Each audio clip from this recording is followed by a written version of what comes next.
Selamat malam, salam sejahtera untuk kita semua.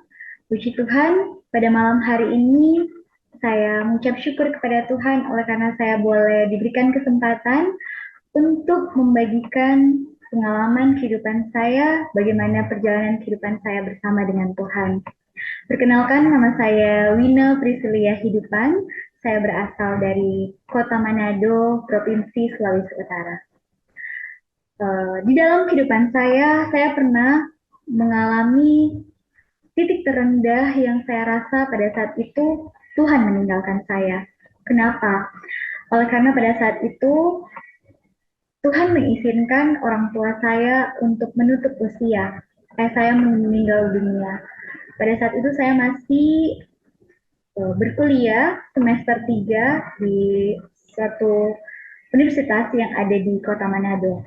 Pada saat ayah saya meninggal dunia, saya merasa pada saat itu semuanya terasa begitu kacau, saya merasa berantakan, saya merasa saya seorang diri, saya merasa bahwa kenapa Tuhan begitu tidak baik, kenapa Tuhan meninggalkan saya, kenapa begitu cepat orang tua saya harus meninggal. Ada banyak pergumulan yang saya rasakan pada saat itu.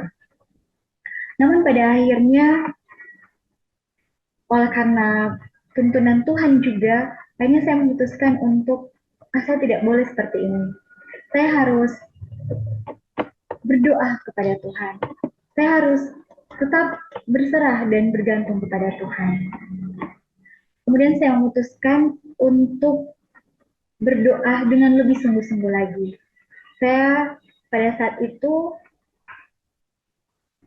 beberapa kali mencoba untuk bangun di tengah malam dan berdoa kepada Tuhan mencurahkan segala isi hati saya. Singkat cerita, waktu berjalan saya mulai berpikir, saya tidak boleh seperti ini terus, saya tidak boleh larut dalam kesedihan, saya harus tetap melanjutkan hidup saya, dan akhirnya saya mulai mencoba untuk bangkit. Ketika itu, biar bagaimanapun, papa saya yang merupakan tulang punggung ya di dalam keluarga kami yang memenuhi semua kebutuhan finansial kami keluarga sudah tidak ada. Jadi saya yang merupakan anak pertama, kami 3 bersaudara, saya anak pertama dan 3 bersaudara, saya mencoba untuk saya harus mandiri, saya harus bisa untuk memenuhi kebutuhan hidup saya sendiri, saya harus bisa untuk membiayai kuliah saya sendiri, dan saya juga harus bisa membantu orang tua saya, mama saya dalam hal ini untuk membantu membiayai sekolah adik-adik saya. Karena saya punya 2 adik, adik saya yang pertama dia masih di bangku kelas 2 SMA, dan adik saya yang kedua dia masih di bangku kelas 1 SMP pada saat itu. Kemudian dalam doa-doa saya menyampaikan kepada Tuhan bahwa Tuhan tolong saya harus berpenghasilan, saya tidak boleh seperti saat ini. Saya berdoa terus kepada Tuhan. Dan puji Tuhan pada saat itu di kampus saya boleh untuk part-time di kampus saya. Saya mengajukan diri kepada dosen saya yang juga merupakan PR2 pada saat itu untuk boleh part-time di kampus saya. Jadi akhirnya saya diterima, saya boleh part-time untuk mengisi data-data mahasiswa di sebuah aplikasi yang nantinya data-data ini akan dikirim ke Dikti. Jadi saya menginput data mahasiswa dan juga nilai-nilai mahasiswa. Saya juga diperbantukan untuk membantu administrasi mahasiswa-mahasiswa yang membutuhkan bantuan administrasi pada saat itu. 1 semester berlalu. Puji Tuhan saya boleh untuk membiayai kuliah saya dengan hasil part-time saya di kampus. Ketika semester selanjutnya sudah mulai banyak kebutuhan saya, bukan cuma harus bayar uang kuliah juga tentunya ya, ada beberapa kebutuhan-kebutuhan yang lain.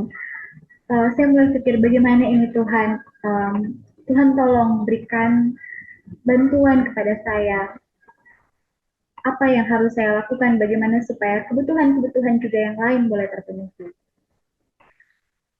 Singkat cerita, teman dari mama saya menawarkan pekerjaan kepada saya.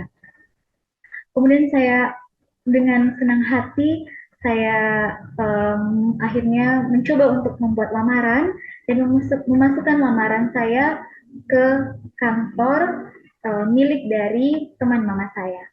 Ketika saya dipanggil, saya wawancara pada saat itu, kemudian saya bilang, um, saya rindu untuk boleh bekerja di tempat ini, namun apakah boleh diizinkan saya untuk tidak bekerja pada hari Sabtu? Karena pada hari Sabtu saya harus beribadah. Kemudian mereka akhirnya menyampaikan, oh tunggu, kami pertimbangkan dulu, nanti kami akan menghubungi beberapa hari ke depan. Kemudian beberapa hari ke depan saya menunggu dan akhirnya saya dihubungi untuk pergi ke kantor untuk wawancara selanjutnya. Ketika saya kembali dan saya wawancara selanjutnya, pimpinan di kantor itu menyampaikan bahwa saya boleh untuk tidak masuk pada hari Sabtu.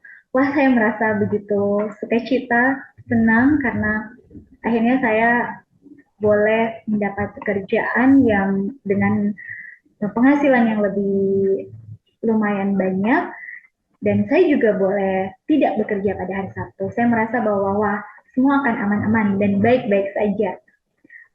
Hari demi hari berjalan. Namun ketika beberapa kali pada hari Sabtu saya menerima panggilan telepon, ada beberapa SMS yang masuk, saya bergumul pada saat itu. Karena bos saya langsung yang menelpon saya untuk beberapa tanggung jawab pekerjaan saya. Namun pada saat yang bersamaan, saya harus beribadah.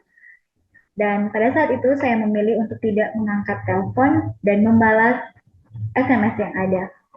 Betul-betul bergumul pada saat itu. Namun saya percaya ketika Tuhan sudah menolong saya dan saya boleh mendapatkan pekerjaan ini, Tuhan juga yang akan menolong saya untuk tetap berkomitmen dengan prinsip saya. Akhirnya saya mulai menjelaskan kepada bos saya bahwa walaupun saya tidak bekerja pada hari Sabtu, saya juga tidak bisa untuk mengangkat telepon ataupun membalas SMS-nya yang berhubungan dengan pekerjaan. Dia bertanya kepada saya, kenapa? Kan hanya sekedar untuk mengangkat telepon, hanya sekedar untuk membalas SMS. Namun saya mencoba untuk menjelaskan kepadanya secara perlahan-lahan. Awalnya dia tidak mau menerima penjelasan saya, dia tidak mengerti, kan ini cuma balas SMS saja, kenapa tidak bisa?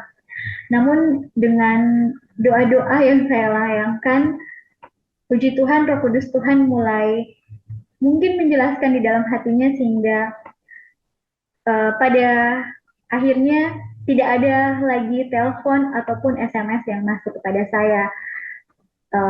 Walaupun saya harus akhirnya masuk malam minggu atau pada hari minggu saya harus bekerja. Saya pikir semuanya juga sudah aman ya pada saat itu. Tapi ada tantangan lagi yang lain. Beberapa sahabat-sahabat, teman-teman rekan kerja saya merasa bahwa kenapa sih dia seperti dispesialkan seperti itu. Dan mulai ada iri-iri hati dari rekan-rekan kerja saya.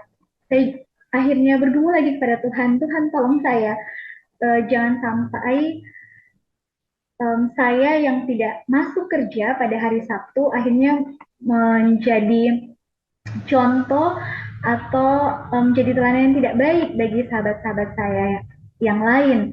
Saya bergumul pada saat itu, saya berdoa kepada Tuhan, Tuhan tolong berikan jalan keluar supaya teman-teman saya juga mereka boleh mengerti.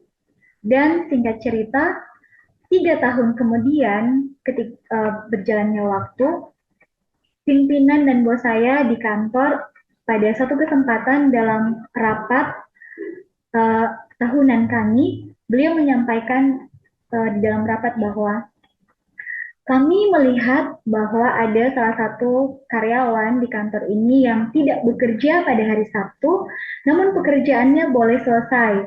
Dan dari hasil pekerjaannya ini, kami berpikir bahwa rekan-rekan yang lain juga harusnya bisa seperti dia. Dalam hati saya um, antara senang juga kurang enak dengan teman-teman saya yang lain. Namun saya tetap pada saat itu bersyukur ya kepada Tuhan karena pada saat itu pimpinan saya di kantor menyampaikan bahwa kami melihat dengan etos kerja dari salah satu karyawan di kantor ini yang tidak bekerja pada hari Sabtu dan pekerjaannya selesai, mungkin kami akan mencoba untuk kantor ini ditutup pada hari Sabtu dan office hour kami hanya dari hari Senin sampai hari Jumat jam 8 sampai jam 5 sore. Wah, pada saat itu saya mulai antara senang dan juga perasaan sudah mulai berkecamuk. Apakah ini benar? Dan pada akhirnya betul mereka memutuskan untuk menutup kantor mereka dan kantor itu hanya beroperasi pada hari Senin sampai dengan hari Jumat. Puji Tuhan, masalah saya pada saat itu akhirnya selesai. Saya mulai merasa nyaman berkomunikasi dengan sahabat-sahabat rekan-rekan kantor saya yang lain, dan saya merasa bahwa Tuhan betul-betul mendengar dan menjawab doa saya. Awalnya saya merasa saya seperti tidak memiliki masa depan ya waktu papa saya meninggal. Tapi hari demi hari saya menjalani kehidupan, saya merasa bahwa saya memiliki ayah yang walaupun tidak terlihat selalu mendengar dan menjawab doa saya, yaitu Tuhan Yesus. Tuhan selalu mendengar dan menjawab doa-doa saya. Saya boleh melanjutkan pendidikan saya.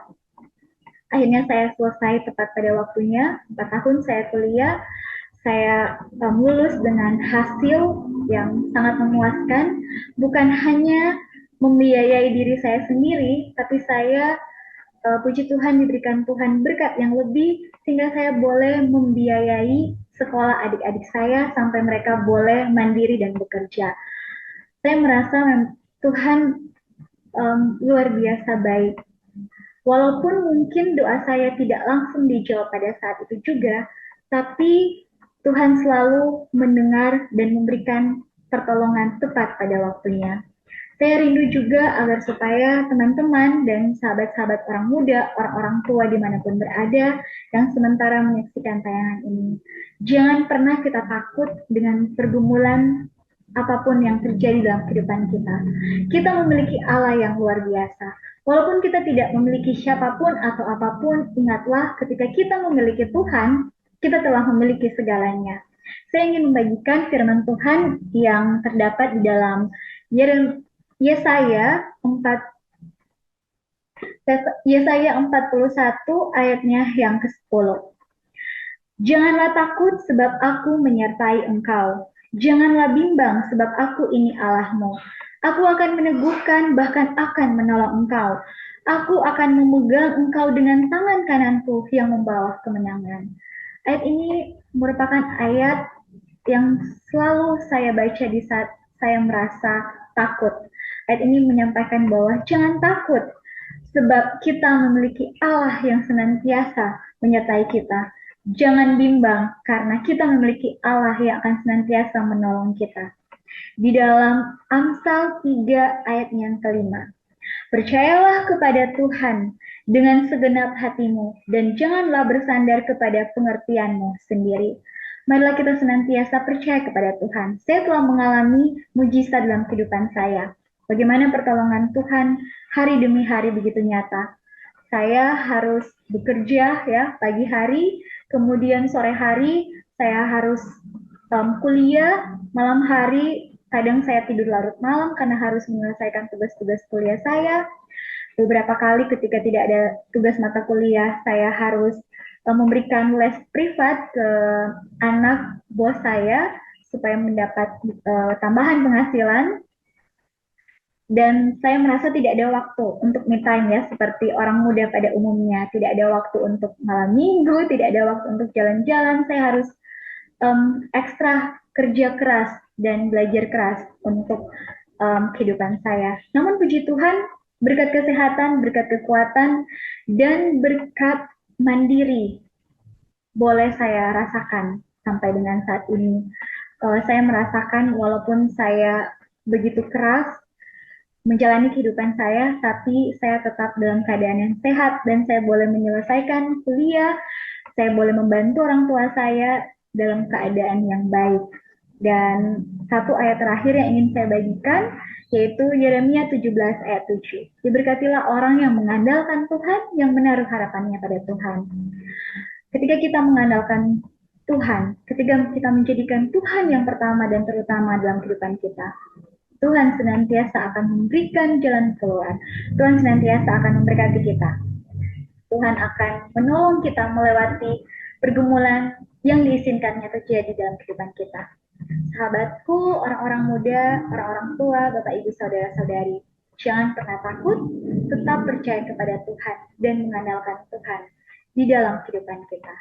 Kiranya Tuhan memberkati kita semua dan kiranya kesaksian saya boleh menjadi kekuatan iman bagi semua pemirsa yang sementara menyaksikannya.